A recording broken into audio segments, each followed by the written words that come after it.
Rahim. Good morning, student. Welcome you once again in online classes from University Public School and College. Dear student, we completed the reading of Unit 3, Qaid, a great reader, and I also shared with you the comprehension part of exercise Unit 3. I hope you have written all those questions. Today we are going to discuss the remaining part of exercise. So let's begin our lesson today. Uh, on page 28 in your textbook, choose the correct answer for the following. Choose. We will choose the correct answer. As he drove to the great sea of people, they stretched from the airport to the city. In this sentence, the metaphor sea of people convey the idea that. So in this sentence, a metaphor has been used. A metaphor is a direct comparison. A direct comparison between two things, great sea and people. So people were called, a large number of people were called great sea. So it is a comparison. It is a comparison in metaphor mean comparison, a direct comparison between two different things, people and great sea. Convey the idea that. So what does this metaphor mean here? Sea of people. The people were moving like waves of sea. There was a very great number of people.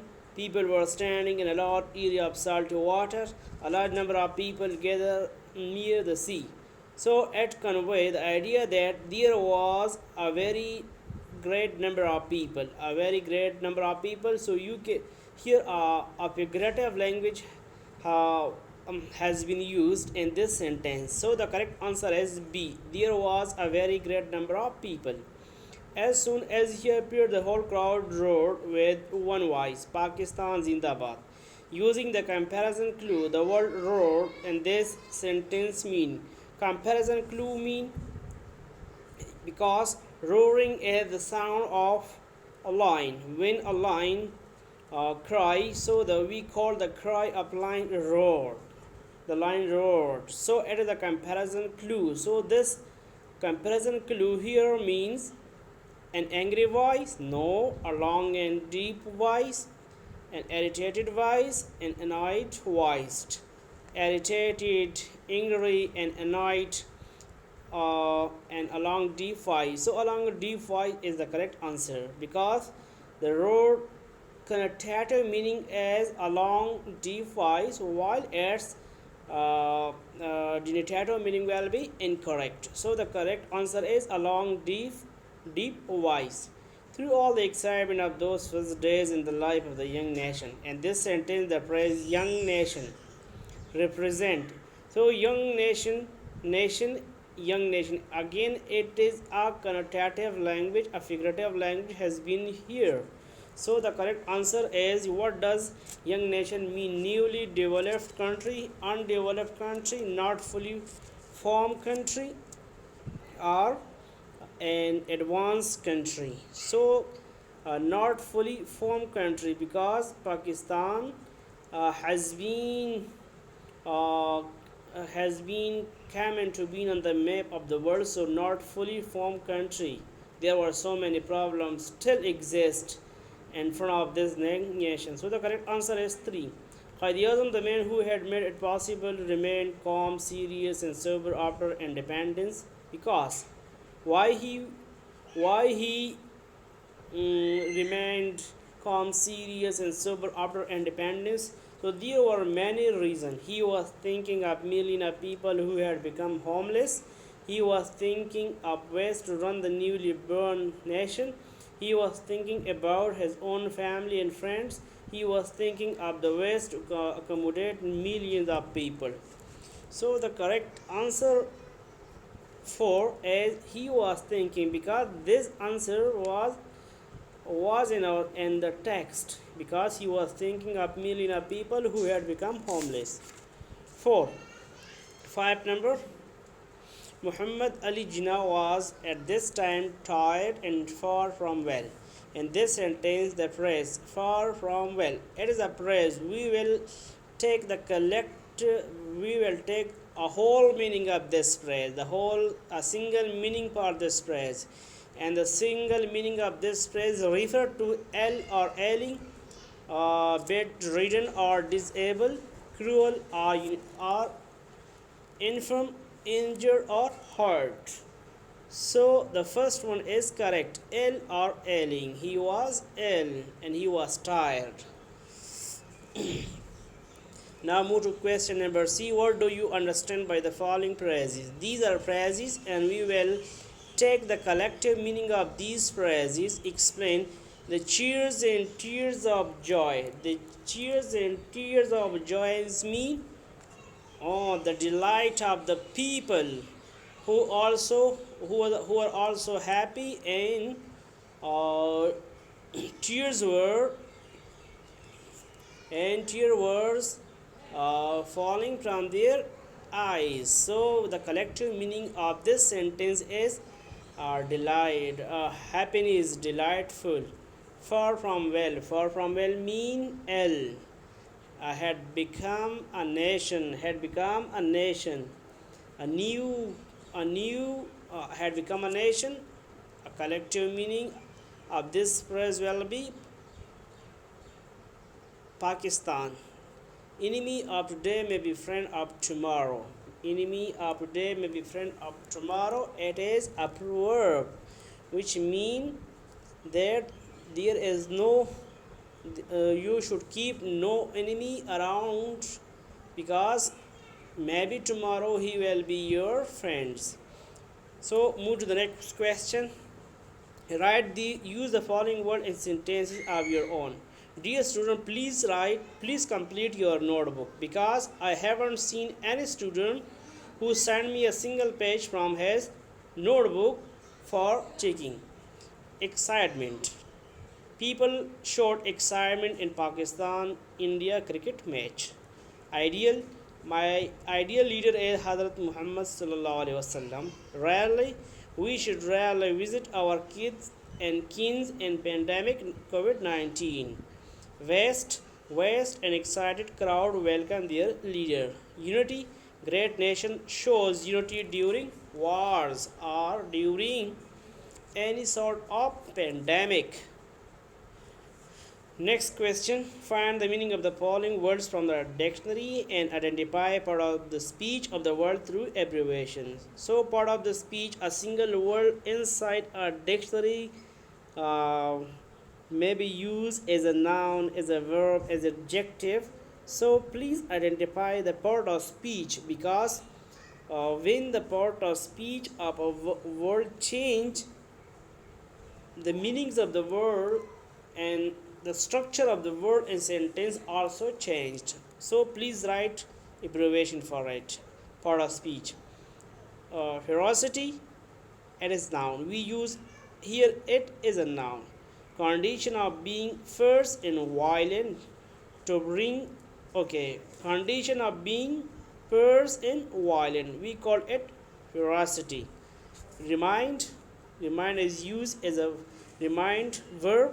We mostly use it as a verb. To bring and notice. Determination, we use here it as a noun. State of being decided and resolute or firm to achieve your goals. Crowd is noun. A large number of people without order. Sober is used here as an adjective. Serious, not passionate. So I have also written abbreviation and meanings of the word. So please write this question also in your notebook. Question number F. Consider treasures and find out the antonym of the following words.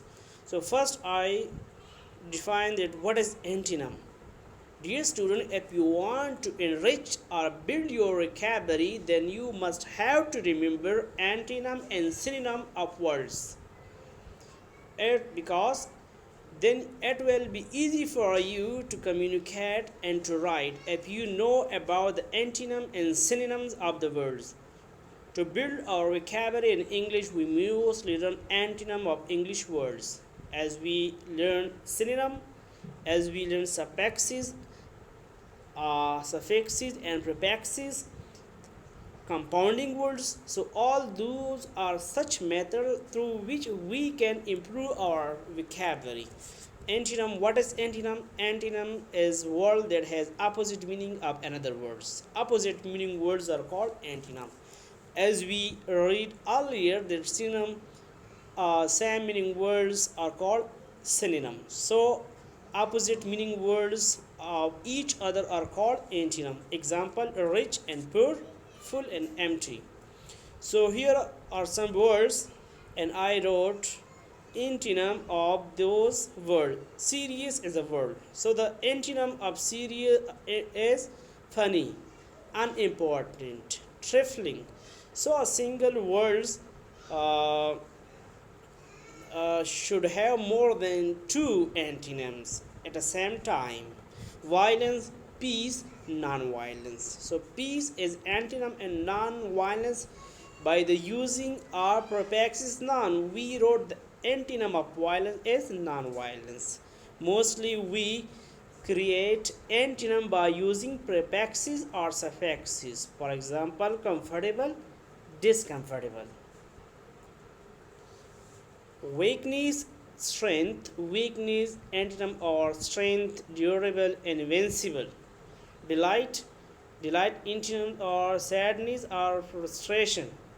So I wrote more than one antonym for each word that you may not be confused if some other antonym you find in a dictionary, and then and then you will become confused that here sir told us that the antonym of the word serious is funny, but here another word is also existed as an antonym of serious and unimportant. Therefore I wrote more than one antonym for each word. Harmony, disharmony. Again, a prefix is used for creating antonym. So please write these antonym in your notebook. Dear student, and on page 30 there was a question. Translate the following sentences from English into Urdu. So the sentences are here in your textbook 1, 2, 3, 4, 5, and I have written the translation of those sentences. Listen me carefully. There was much in those days of violence to Satan Jinnah, who was a man of very strong feeling, although he rarely showed it. So when you are translating a sentence, a complex sentence from English into Urdu, first you need to highlight difficult words and then you have to divide a complex sentence into clauses and identify the tense. So it will become easy for you to translate a sentence from English into Urdu. Otherwise we cannot completely wholly and solely we can translate a sentence from English into Urdu. There was much in those days. अब उन दिनों पुरतशद्दद वाक़यात ने जिना को परेशान रखा था, जो मजबूत एहसासात और आसाब के मालिक थे. There was much in those days of violence to certain जिन्ना. हम इस तरह कहेंगे, उन दिनों पुरतशद्दद वाक़यात ने वायलेंस टू certain जिन्ना, उन दिनों पुरतशद्दद वाक़यात ने जिना को परेशान कर रखा था. Who was a man of very strong feeling, जो मजबूत एहसासात के मालिक थे. Although he rarely showed it, अगरचे उसने इसका इज़हार बहुत कम किया. I did not write the last class translation. Although he rarely showed it, अगरचे उसने अपने एहसासात का इज़हार बहुत कम किया. The second one is 70 million people. 70 lakh लोग who once had no country to call their own, जिनका अपना कोई मुल्क ही नहीं था, had become a nation, वो कौम बन चुकी थी, with great ideals and great faith, अजीम आला ख्यालात और एतिक़ादात की बदौलत वो एक कौम बन चुकी थी. So you have to divide the whole sentence and you have to translate classes one by one. Through all the excitement of those first day in the life of the young nation, the men who had made it possible remained calm, serious, and sober. Through all the excitement of those first day in the life of young nation, इस नई कौम की ज़िंदगी के इब्तदाई दिनों के जोश व जज्बे के दौरान the man who had made it possible, जिस जिस शख्स ने जिस बंदे ने ये सब कुछ मुमकिन बनाया था, remain com serious and sober. Remain वो किस तरह रहे, वो खामोश संजीदा और वो खामोश संजीदा और पुरसकून रहे। As he drew to the great sea of people, जैसे ही वो अपनी गाड़ी में बैठकर लोग के समंदर में रवाना हुए, that stretch from the airport to the city, जो शहर से जो हवाई अड्डा से शहर तक फैला हुआ था। Through all the cheers and tear of joy, कहा जिस किस में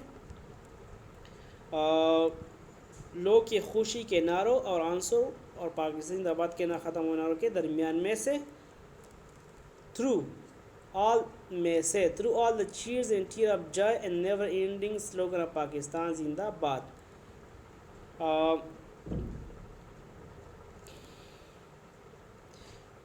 लोगों के खुशी के नारों और आंसू और पाकिस्तान जिंदाबाद के ना ख़त्म होने वाले नारों के दरमियान में से the Quaid showed no sign of spilling, Quaid ने अपने जज्बात का एहसासात को ज़ाहिर ना होने दिया। First to step out of the aeroplane was a tall and dignified man wearing a pure white sherwani. हवाई जहाज़ से जिस शख्स ने पहले कदम रखा वो लंबे कद और बारोब शख्स था जिसने खालिस सफ़ेद शेरवानी पहनी हुई थी। So I also did not write sentence number 5 and I'm going to translate you once again. First to step out. Step out mean बाहर कदम रखना। First to step out of the aeroplane, हवाई से जिस बंदे ने सबसे पहले कदम रखा, was a tall and dignified man, वो लंबे कद और बारोब शख्सियत का मालिक था। Wearing a pure white sherwani, जिसने खालिस सफ़ेद शेरवानी पहनी हुई थी। So dear student, here our exercise complete. Tomorrow inshallah we will discuss, we will write about that what is a verb, different types of verb. So please write unit 3 exercise completely in your notebook and send me for sign. Thank you student.